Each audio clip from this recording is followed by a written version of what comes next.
So for me as a performer, wanting you to see my whole show, framing is everything, because framing gets you involved and wants you to keep moving forward. What's fascinating about magic is you don't know how hard it is because it's magic. Some of my most impressive tricks are my easiest, and some of my hardest tricks, I haven't found out a way to make them mind-blowing. I have moves that have taken me 20 years to learn that I don't even use, right? So the framing here is so important because it's like wine. If you don't know that this is from the hills and costs $200, you just think it's something from Trader Joe's. Hi, everyone. I'm Kristen Berman, and this is The Irrational Mind. This podcast is for product, marketing, and design folks, people who want to understand how their customers really think and get inspired to build products that don't just sell, but change behavior. To help us explore that today, I'm speaking with David Gerard, a magician and mentalist who's also an expert in using psychological tricks and illusions to change perception and drive action. David has performed for Fortune 500 companies, Silicon Valley's elite, and clapped over 60 shows at Hollywood's prestigious Magic Castle. But there's more to his story. He's also a tech guy, as we'll talk about in the episode. Now you might be wondering, what does magic have to do with behavioral science or product design and marketing? Well, a lot, actually. Magicians are masters at understanding gaps in human cognition and using them to create magical experiences. David likes to use this simple example. During his show, he brings up 4 people on stage. When 4 people from the audience start walking onto stage to music, he said he can get away with anything. Why? We become distracted.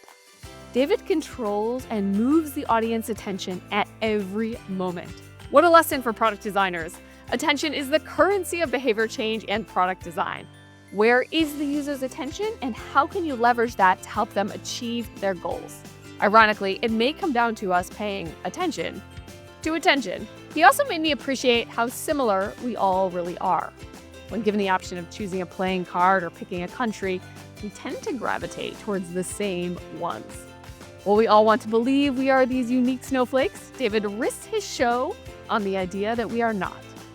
Many times when our team works with traditional researchers and product managers, there is a sense that their users are particularly unique and thus need several qualitative interviews to uncover their preferences. This may be true, but more likely there are underlying psychologies that drive us as humans when we're put in the same situation. For David, he understands that most people want choice when he's on stage. So going back to the idea of picking a card from a deck, he gives this illusion of choice. Both the desire for choice and the illusion of choice are insights he finds applies to most people. We all act very similarly when put in similar situations. So this is a taste of what we're exploring today. How the art of magic taps deep into our psychological triggers to shift behavior, create desire, and alter perception. David understands what makes us tick, the power of surprise, the pull of curiosity, and the irresistible force of reward. And most importantly, how these lessons can help us create magical product and marketing experiences. I'm super excited to dive into this magical world with you, so let's get into it. This podcast is sponsored by Irrational Labs, a top applied behavioral science consultancy. We help companies design products people use, love, and pay for. If you're looking to understand your customer psychology, improve your funnel, change your pricing, or just do overall behavior change, email me at hello@irrationallabs.com, or just go to irrationallabs.com and learn more. David, you are an incredible magician. I saw you once and I walked away thinking this is the best performer I have ever seen, and it was mind-blowing. So today we're going to talk about your magic, and we are going to weave in some of your experiences as a tech guy. So let's actually start there. Tell us about how you're a tech guy. Yeah, tech guy, love it, love it. First, happy to be here, obviously. So tech guy, so in 2010, I started at Google. I spent 5 years at Google working in sales and then moved into marketing on big products and small products, from YouTube to AdWords to Google Domains to Google Play, all sorts of fun things. And then went into the startup world for another 7. And now I consult on the side for, kind of Series A and Series B is my specialty. Nice, that's great. But your main gig is magic. Now it is, yeah. So essentially, right, I did 12 years in tech and during the day, and then at night I was doing 50, 60, 70 shows a year. I had a show that ran for 4 years in San Francisco, and then eventually said, you know what, let me follow the childhood dream. And so for the last about 2 years, been doing, 90 shows a year flying around. So maybe we take a step back at a high level for people who don't know magic. How does it work? And why are we getting fooled? Yeah, totally. Amazing. So there's a lot of different reasons why we're getting fooled, but a key one is the assumptions that we make about reality. And the magician understands those assumptions to a very, very deep level, and then can take the assumptions and basically, for lack of a better word, like use them to delight you or use them to fool you. So for example, like a classic assumption would be if I take a red box of playing cards and I take out a deck, everyone in the room assumes that deck is red. If the top card is red as well, awesome. Now we're really in this. Even though every other card could be blue. The deck could be made of paper. You have no idea, right? The same thing. If I take a laptop and I place it on this table and it makes a sound, you assume that this is a solid laptop. It probably works. It probably turns on, etc. So because the world is like a complex place, we make assumptions. So essentially we can move through faster, right? Because if you are skeptical of every laptop that gets put on a desk, if you're skeptical, It's hard to live. exactly, right? So it's kind of like we've tuned out the information overload so that we can make assumptions about things, right? And so for me, when people say, how does magic work? Well, it's like, yeah, you're assuming a lot of things that I can then like use against you, you know? And Teller from Penn and Teller says, you know, sometimes magic is just someone working way harder than you'd ever would think. But it's really about like, you think X and Y, and I've spent the time to kind of put that on its head. So the link here, right, to my, 10, 15 years in the startup world is like a lot of teams make assumptions that can be wrong and then they get fooled. So think about when a startup shuts down and they're like, well, we thought people would pay $1,000 for email, or we thought they'd get in a car with a stranger, or we thought they'd sleep on a couch. And so what's interesting is really with these teams, when I would, consult a lot, and still now I say, what are you assuming about this target user? And do you know it's true? Kind of like hypothesis testing, right? Because these assumptions can be very dangerous. And so I think that's kind of how the toolkit of the magician can play out here, and going 4 levels deep on what you assume. And maybe thinking about where you can break assumptions. So this idea of Elon and almost all of his companies have tried to break some assumption, right? We're breaking assumptions about batteries in Tesla, about how big rockets can be. Totally. And so this is an interesting way to probably come up with a company, is saying people have assumptions and I can be a little hacker and try to break them. Totally, yeah. Most people assumed people wouldn't want to sleep on a couch, and then obviously Airbnb proved that to be wrong. I think what's interesting is when you try to validate your assumption or invalidate it, you really need to understand like what will the user bring up as the objections to basically get them to experience what you're trying to create. So for example, you might say, let me shuffle that, let me check out those cards, let me see that laptop.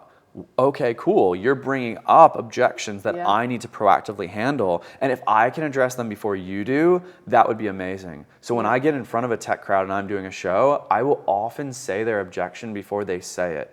You probably want to check these out. You probably think he's in on it. You probably, so everyone's chosen at random, so we have no issues. Everyone gets to check everything out, so we have no issues. And this is just like my product design, so that at the end you're left being fooled.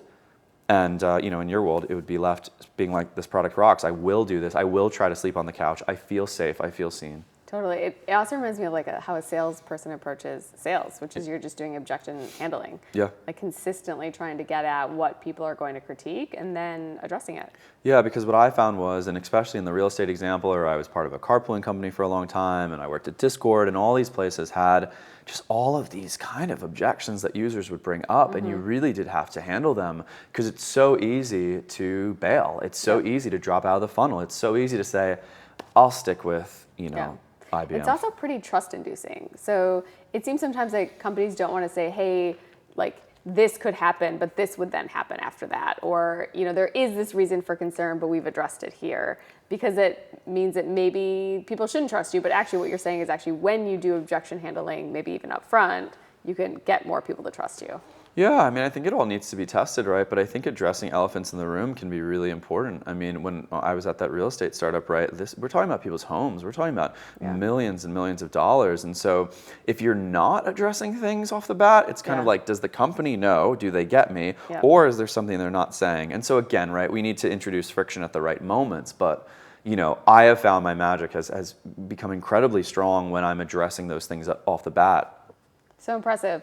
So as a magician, I think you deeply understand human behavior, at a minimum, human attention, and probably to maximum our psychology about how we interpret events, and you get to try to fool us every time. So could you give an example of a trick where the audience expectations are changed or subverted during the trick? So where and how do you set up these expectations? Yeah, totally. So I think expectations is really interesting because it kind of joins my tech world, right? Where consumers expect things about products and services. And then when you see a magician, you might expect certain things as well. I think what people don't think about is that there's really two buckets in magic. There are tricks where the expectations are really set and the conditions are kind of laid out. So you're going to name a card, you're going to name a number, it'll be right there. And then you know what to expect. So the frame has been set of this impossible moment. On the other side, there's a lot of magic that's based around surprise, where I don't tell you what to expect. You don't know what's about to happen. And that allows me to kind of work more in the gray because your senses and skepticism isn't heightened. So when we talk about expectations and magic, you kind of need those two buckets because I've worked for 20 years to think about which tricks are better, where you set expectations and which ones aren't. Does that kind of make sense? Totally. Can you give us an example of a surprise trick? Totally. So I do this thing on stage often where everybody thinks that a card is going to end up in somebody's hand. It ends up being folded underneath somebody's watch. So that is an example of if I said this card is going to end under your watch, the skepticism is really high. The user or the audience member is like heightened, and it probably wouldn't work. Whereas when it becomes a surprise, we can get away with a lot more. So, but that's in direct contrast to like famous magic like Houdini, where he was like, I'm going to escape. Like the expectations are set. And so playing with this is really interesting because the same trick can look totally different based on what I tell you. And so how do you set up a surprise? So if you were to think about even like a tech company who's trying to get someone in and they surprise you, the downside or negative effect of that could be very high. Totally. You're basically either it doesn't work or you don't like the surprise. And so you're in surprise tricks, it seems, counting on like one, it working, and two, them really liking it. Yeah, I think this comes back to almost like kind of the user testing where it's like I never go out and do something for 1,000 people if I haven't tried it first. And so that kind of idea of what's a good surprise and what's not and how is it set up, like the kind of the open mic nights, if you will, the same way in your seed stage, you're testing with 10 friends and family. And so I think for me, a theme of magic and a theme of my tech career was just testing to a level of kind of craziness to understand what are people thinking, expecting, how are they moving through the process. Okay, can you like play that out? Like when you say you're testing, how does the journey of then creating a trick? Are you testing it, on yourself first and then you move to an audience? Like play it out how it actually happens. Totally. Yeah, I love that. And I think for me, when I got into magic, I felt like a lot of magicians were kind of fooling themselves, honestly. Ooh. And doing magic that wasn't fooling. And then in the bathroom or in the lobby, you'd hear the whispers of, oh, he totally did A and B. And as a magician, my first priority is to fool. And if I don't, then it doesn't matter how funny or charming I am, right? I haven't done the basics. You're very funny and charming, though. Some nights. Yeah. But which is a helpful layer, but it's kind of the same thing in tech, honestly, where I don't care how great your brand is or how slick your video is if I don't actually think the product is valuable. Yeah. Like, we need to serve first. Yeah, you're giving people maybe confidence to believe in you again. Because if you can like deliver one trick that's you don't understand, then the next trick maybe they have the more confidence in. Yeah, so that's really true, and my show is built in a way where I think my most fooling thing comes first because the audience enters with this real high expectation, and their not aperture, but like their lens is so sharp. Yep. And if the first thing fools them, then they can relax into the process and they can say, I'm not going to figure this out. And then they can just enjoy. Yep. So that's really important, right? The same thing that think about these landing pages, right, that have social proof and testimonials and all the objections handled. So then we can just relax into a product experience instead of being heightened around, are they going to take my credit card data? Totally. And also there's a buzzword of like time to value. And so this idea of like you have to immediately provide value to people right when they come into the product is like you're trying to immediately, not just any value, but maybe the best value you've got. Yeah, I think so. I mean, the two strongest things, right, are my opener and my closer, and my new opener is my old closer. And magicians, I think, they beat around the bush too long before we know you're amazing. We have, people are going to make a decision really fast. And so for me, there's time to value, there's time to amazement, there's time to intrigue. Like we can play with these dials so that people aren't tuning out. Your phone's an option always. So I got to keep you in it. Where's my phone? Yeah. So in behavioral science, we have this idea of recency bias, which kind of would mean that we remember the last thing. Totally. And so how do you, but you also care about the opener. So how do you do the show so that people are remembering more things? There's so many gems there. I'll give you a few. So the first thing is, I think this is most interesting maybe to listeners, is the recency bias plays to me in such a great way because once all the dirty work of a magic trick is done, before the reveal, I can clean up your memory and make it seem more impossible than maybe it was. So once the technique has occurred, now I can say, well, Kristen, you shuffle these cards and we put this in your hand and you've been here the whole time and I haven't even moved. Yeah. And if you confirm the last thing, I'm kind of going to get everything else. So maybe you didn't shuffle and maybe you didn't look through the cards or whatever it is. Yeah. But once you say yes, honestly, like you fall asleep in a good way. And now the story is impossible. And so I have people come up to me years later, describe tricks using my words, but it's not actually what happened. Ooh. Which is, I'm using it in an entertainment fashion, right? Totally. Could be crazier. But think about eyewitness testimony and these things that aren't as reliable. So I think the recency bias is really great to summarize a trick and then leave you with that with kind of the memory. So that's kind of piece number one. Piece number two is I leave things around the stage that hopefully become visual anchors later where people can remember, oh, right, that thing and that thing and that thing. Yeah. So my show has a lot of physical elements that are left kind of in the audience, or else you will forget. How when you go to a concert, do you remember song 6? Oh, no. No, you don't. Or 5. Right, Yeah. but you remember, they opened with, Totally.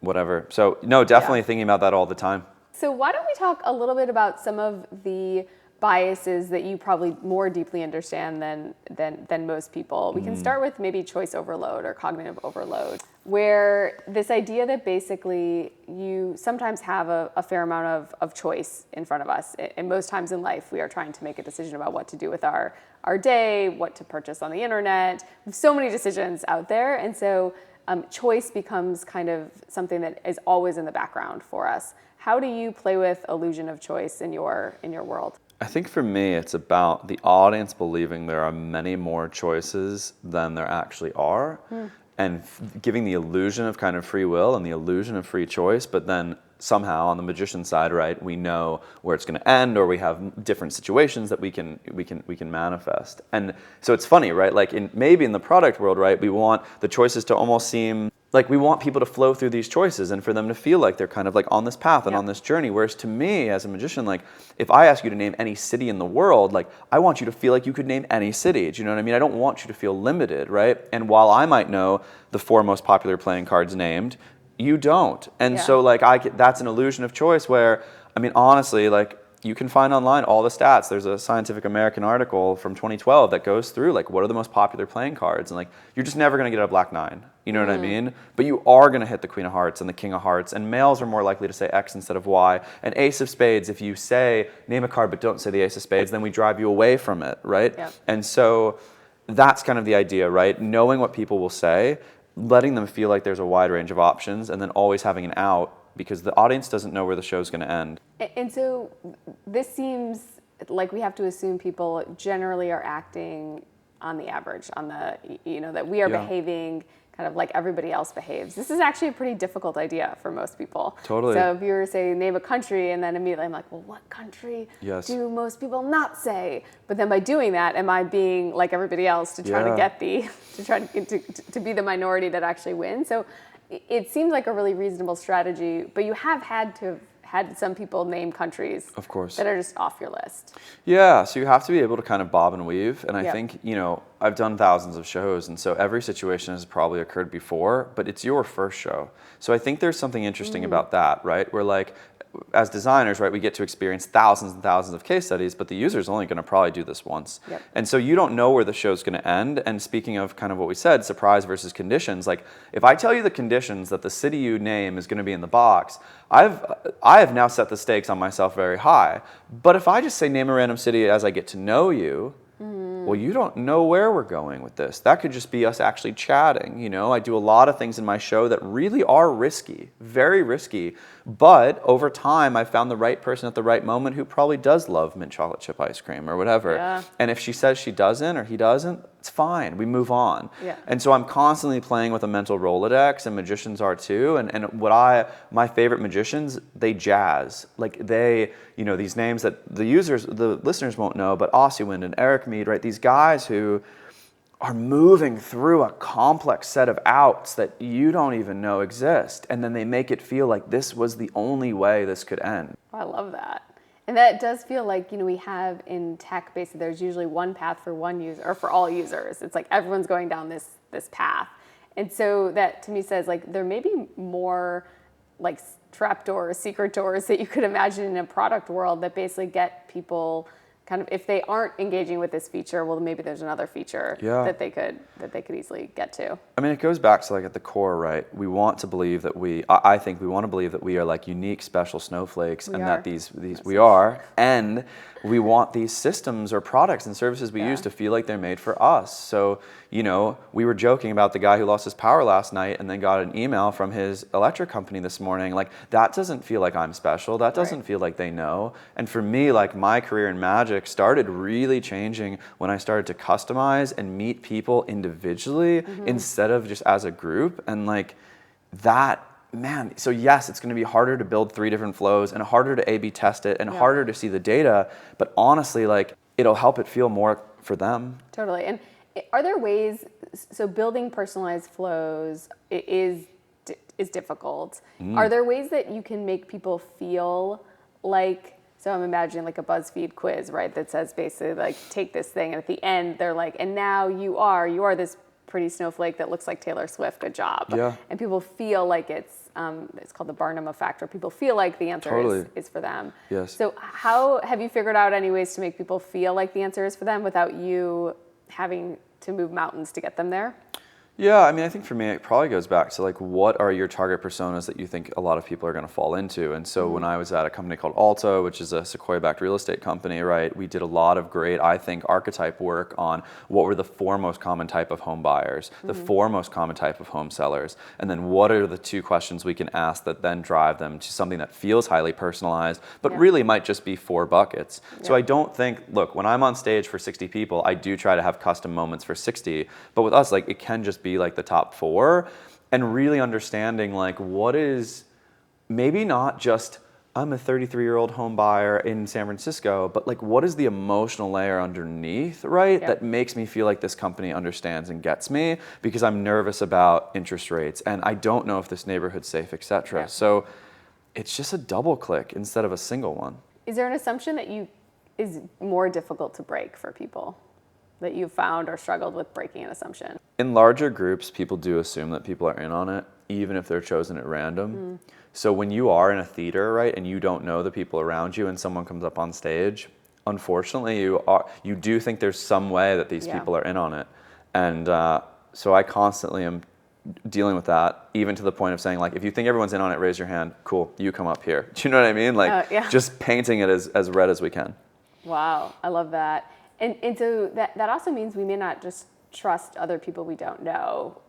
Whereas if your friend was maybe called up, you'd be like, okay, I get it. Yeah, or if it's you. Yeah. And so for me, like what I have found is the more people I can get involved, the better, because I am then spreading the idea that not everyone is in on it. You know, my old show maybe used 5 or 6 people. My show now maybe uses 40. Wow. So the fact that 40 people are in on it just is not realistic. But, you know, a lot of people see David Blaine on TV and stuff, and they just don't believe it until it happens to them. And so, you know, there's crazy stats where, like, you know, I think a quarter of people have never seen magic in real life. So you're like, wow, like that, what a gift to be able to, you know, you would be skeptical if you've never seen it in real life and know what it can be like. So you have specialized in top companies, Google, Discord, in positioning, and trying to help the user understand the product and why it's right for them. How has magic informed your viewpoint on that? Yeah, so I was fascinated when I got into magic about how many tricks had been published that then were not actually performed. So what I mean by this is, right, there's thousands and thousands of books, but yet these tricks weren't really like being marketed, if you will, or positioned correctly. And then I would see people do very simple tricks but get huge reactions. Then I would see people do very complex tricks and get nothing. And I was like, there's something happening here where it is about the positioning and the marketing of these tricks, right? So for me, I started to really understand, like, why would someone care about this? How does it have to be presented to bring it to life? And it really came down to putting yourself in the audience's shoes of asking, like, why should I care? Why do I care? Why is this for me? Same thing on the product side, right? At Discord, a lot of people thought it was for gamers. They said, oh, that's not for me. You know what I mean? And how do we understand, giving examples where, oh, you can use it for your a cappella group, you can use it for your study group. Like, there's families who stay in touch on Discord, and addressing that off the bat. So positioning for me often just came from talking to users about what was the job to be done in their life, what were they trying to solve for, and then having a hook that would make it engaging. So, for example, if I find out you're a card player, I can take a trick that might be really boring, but give it kind of like a poker theme or a cheating theme or a gambling theme, and you're interested, right? If I reveal a name that means nothing to you, you don't care. But if I reveal your childhood best friend that you haven't seen in 20 years, now we care. So great positioning really is about building that empathy and then building the intrigue, similar to a magic trick where people care. Nice.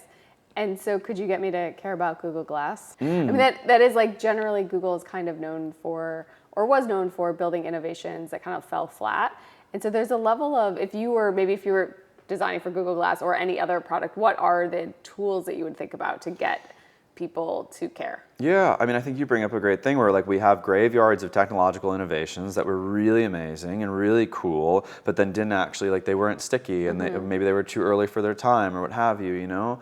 And I think for me, it's what I saw, and literally, like, in the first 10 minutes with a founder, I just found that the value had to be like 10x to really stand out. It had to be truly amazing and, dare I say, magical. So, like, when I put on Google Glass a decade ago at Google, right, it was cool and it felt like cotton candy, but it didn't feel like really fulfilling. And so either I need to, as the user, find the place in my life for it, or the company needs to tell me the place and why I should care.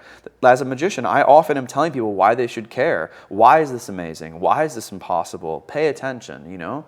And so for me, yeah, I would say to a team, like, are you really 10x? Is this really that much better? And do you deserve to be on someone's home screen? Do you deserve to be at the dinner table conversation? And we get addicted to our ideas and we think they're 10x. But then it falls down and people are just like, this is cute, but I don't have the room in my mind for it. And so, yeah, it's holding yourself to a pretty insane bar. After I saw your show, I was amazed. And I talked to folks, and there was a theme that kind of kept coming up, which was you were just highly present. Like, we could feel your presence oozing from the stage. It felt like you were really with us. Can you talk a little bit about how you use presence and maybe even connect that to how tech folks, leaders could use it? Yeah, so this is like my favorite topic. So essentially, I think it starts with this understanding that I think most humans are used to getting 60 or 70% presence in their day-to-day life from other people. Think about the phone on the table, the Apple Watch, the buzz, the distraction, the lack of focus, people who won't even look at you in the eyes.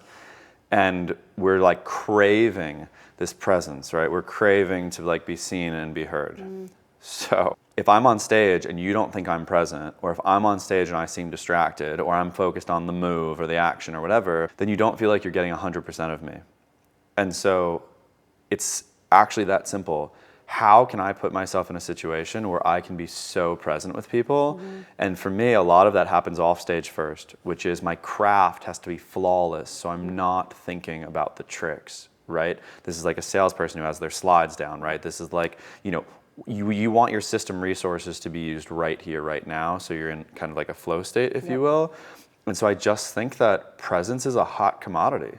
Like, care and soul are hot commodities. Like, we have an abundance of screens and stuff. We have a real dearth of people saying, no, I'm here right now, and I don't have another meeting in 10 minutes.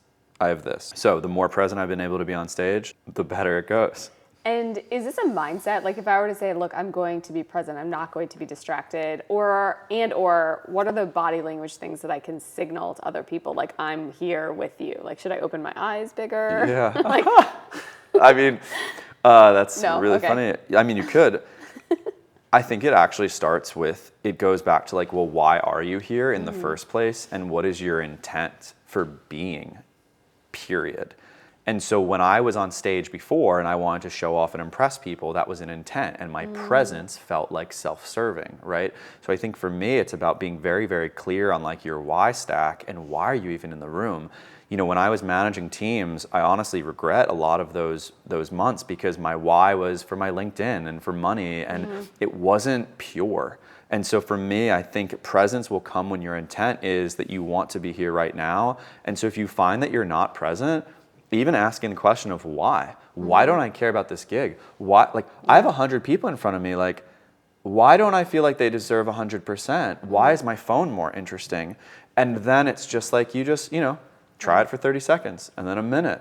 And then eventually, you can do an hour where you're focused. But I don't say this a lot, but I have Post-it notes in my case on stage that will say things like smile, pause, breathe. It's about constantly being reminded about these people are here right now for you. Don't get distracted. They deserve better. Oh, that's lovely. That's great. I got feedback from my team recently that I was distracted in meetings. And so that's an interesting idea is maybe we call it in behavioral science, just-in-time education, where it's not helpful if you tell me 30 minutes before I need to do the thing. I need to know at the moment that I'm trying to do the thing what I need to do. And so I haven't really connected that with the presence, that like in the meeting, I need reminders of my goal is to be present. Yes. And to put my phone down and why do you think you're getting distracted? I mean, I feel like I have that never-ending burden of things to do. And so I'm not as focused on the thing I'm doing right now because the future is daunting. Totally. And it totally is. I think like to workshop it for a second, right? Please. It's like, those things will still be there after the meeting, and perhaps if they're done, if you're fully focused in this, the meeting could be 17 minutes instead of 25, right? Like you know all these stats around like when you get distracted, it takes 90 seconds to come back. Yep. So now we're piling all these 90 seconds, and maybe you could actually save yourself that I like time. the reframe of it's increasing my productivity. That's a nice mindset shift. It might be true. I like it. And then I think it's like your best will come with 100% presence. Like the shows where I'm really locked in, but I have reminders in my case. There's a famous comedian, Neil Brennan, who in his special he talks about how he has a Pavlok that every 2 minutes buzzes to remind him to smile. So if professional comedians need a 2-minute just-in-time reminder, then of course us, we would need that too. Because he said he wasn't smiling on stage, and like we need these new habits to install, and totally. Great. In behavioral science, it's not always what we say, it's kind of how we say it. And so there's a nice old study that talked about, do people want something that's 80% lean or 20% fat?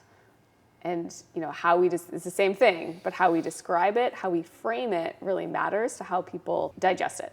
So what do you think about framing, and what can we learn from magic with framing? Yeah, I mean, so a friend of mine, Josh Jay, did a study with the College of New Jersey, and one of the things that they did was they showed people footage of magic and they framed it in different ways. And so I think this is really interesting. So they're talking here about an example with a famous magician named Ben Earl, where essentially they told some of the audience, some of the viewers, that what he was doing was insanely difficult. And then they told some of the viewers nothing, and they were just like, you're gonna watch this magician. And so 85% of those who thought what they were seeing was difficult wanted to see Ben perform more material. Only 33% of those who were told nothing about Ben's skill wanted to see more material. So here we have a frame of this guy is doing something really, really hard, and 85% of people say, let's do more. And then we don't know anything, and 33% say they want to buy in. So for me as a performer, wanting you to see my whole show, framing is everything, because framing gets you involved and wants you to keep moving forward. What's fascinating about magic is you don't know how hard it is because it's magic. Some of my most impressive tricks are my easiest, and some of my hardest tricks, I haven't found out a way to make them mind-blowing.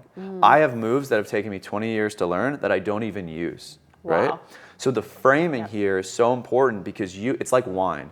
If you don't know that this is from the hills and costs $200, you just think it's something from Trader Joe's. Yep. And so for me, I think about framing all the time. My intro before I get on stage has a lot of my accolades.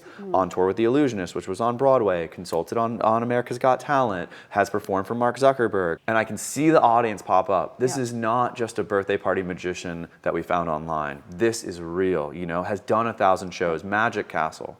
And so for me, yeah, the framing is huge. Like, I got to get people to care. I got to get people to want more, especially with an art form they're not familiar with. Any other examples of framing that you would do within the show to get people to really pay attention to this specific trick?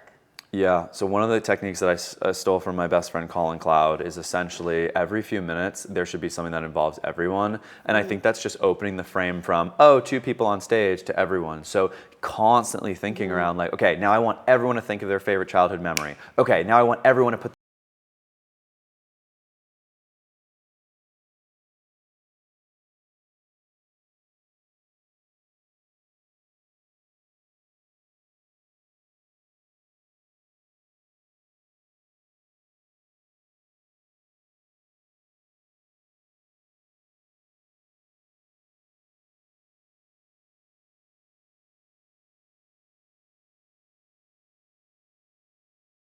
So I know surprise is a huge thing in your work, and we've touched on it a little bit. Can you go deeper? Yeah, totally. So I think referencing the study I mentioned before, so one of the things that they asked people was, there are thousands of survey respondents, what do the people like most about magic?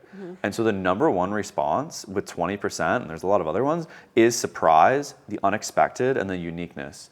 So this is people, and that's even over being amazed at 10%. It's over trying to figure out the tricks at 10%.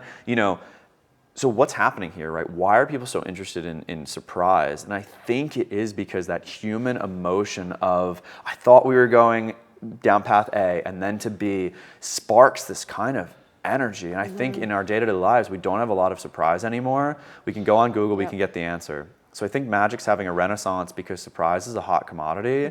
And it's a famous magician named Gerard Thomas, and he says, what do you get people who have everything? You get them a moment of the impossible. You get them a moment of astonishment and surprise.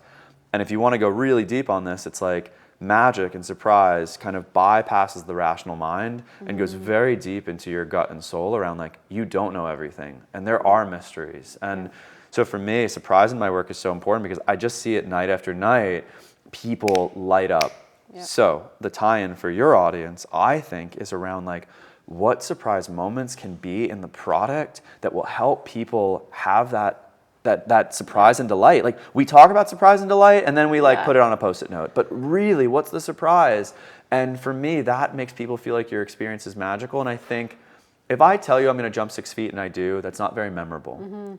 If I tell you I'm going to do something and then I jump 6 feet onto the table, then it's a surprise. And I just think it resonates more from a memory perspective. I mean, think about products that have surprised you recently in a beautiful way. Do you know what I mean? That messaged you at the right time or the right moment with the right suggestion. Like, it makes it stand out. Yeah. It's also, a little bit why TikTok's so addictive. The videos all have some element of surprise at the end, or we're just going to keep flipping. Totally. So like you're kind of getting to the end of the video thinking that there's going to be something there that wasn't there before. Yeah. So the level of kind of addiction genre has kind of figured out that surprise works. Totally. And they're hooking us.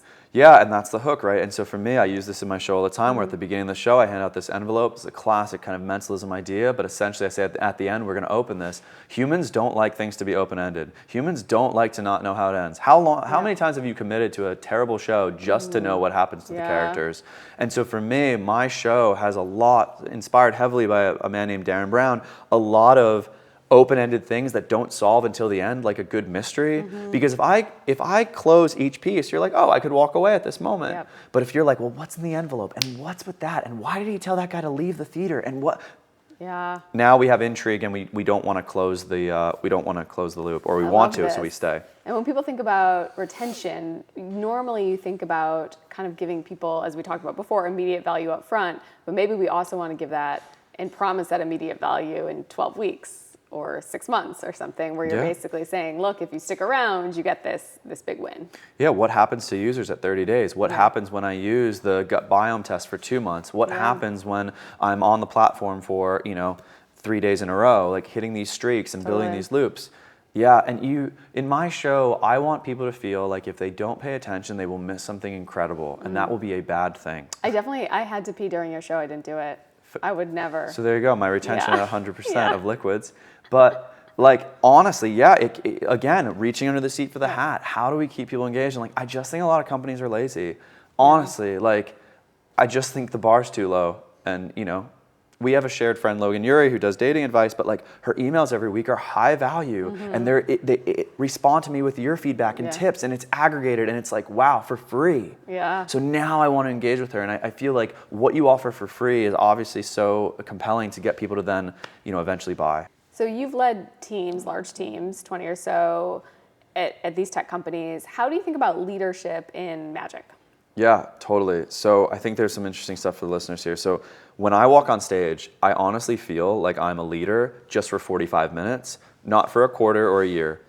But think about it, like I inherit an audience of 200 people that I didn't hire, which a lot of managers do. And here I suddenly need to lead them from point A to point B. A is it's 9:30 in Tampa at an awards banquet, and B is I want everyone on their feet, standing ovation, saying this is the best event we've ever had, and they feel motivated for the next day of meetings.